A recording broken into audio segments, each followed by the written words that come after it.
और 4 दिन तो सुन लेगा, 5वां दिन कहेगा मुझे पता है सच बोलना चाहिए, अब आप अपना लेक्चर बंद करो। कहेगा कि नहीं कहेगा? अच्छी बात हो, लेकिन रोज सुबह उसको उठ करके कही जाए तो भी उसको लेक्चर लगती है। लेकिन उसी बच्चे को अगर मैं कहूं मैं कहानी सुनाती हूं और अपनी मन की कल्पना से कहानी का निर्माण करती हूं, जिसमें एक सत्य का पात्र हो, एक झूठ का पात्र हो, और फिर मैं उसको उस ज्ञान के मर्म को समझाऊं कि सच बोलने से कैसे व्यक्ति की विजयी होती है, झूठ बोलने से कैसे उसकी हार होती है।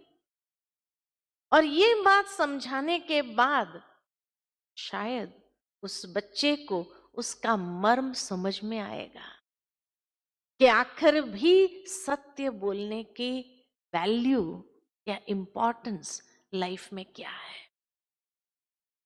और उस कहानी से शायद वो प्रेरित होकर के उसमें से जीवन में जब कभी ऐसी परिस्थिति आई भी तो सत्य का प्रयोग करने की प्रेरणा प्राप्त करेगा।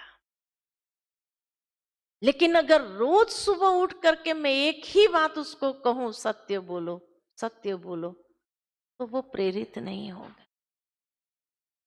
ठीक इसी तरह महर्षि वेद व्यास जी ने भी ये बात समझी कि अगर मैं ये ज्ञान एज इट इज रख दूं तो शायद जैसे जैसे कलयुग आएगा, कलयुग के अंदर आत्माओं में इतनी शक्ति नहीं होगी इस ज्ञान को समझने की और ग्रहण करने की, और तब वो उसको ग्रहण करने की हिम्मत नहीं रखेगा।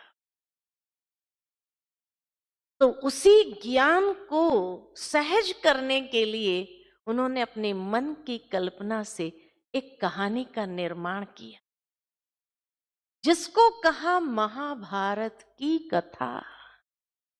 कथा मीन्स इट्स अ स्टोरी, और स्टोरी जब है तो उस स्टोरी के अंदर, उस कथा के अंदर उन्होंने उस ज्ञान का इस तरह से समावेश किया जो मनुष्य उसमें से प्रेरणा प्राप्त कर सके। लेकिन अफसोस आज की दुनिया के अंदर लोगों ने समझ लिया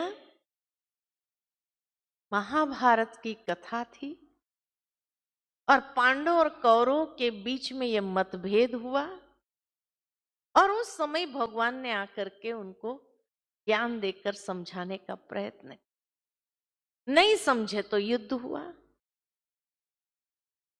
मना अपने जीवन के लिए हम उसमें से प्रेरणा प्राप्त नहीं कर सके, उसको आत्मसात नहीं कर पाए।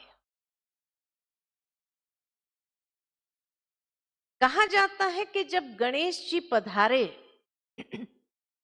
तब उन्होंने एक शर्त रखी, और शर्त ये रखी कि देखो मैं इतना फास्ट लेखक हूं, जहां आप रुके मैं उठ के चला जाऊंगा, I won't waste my time.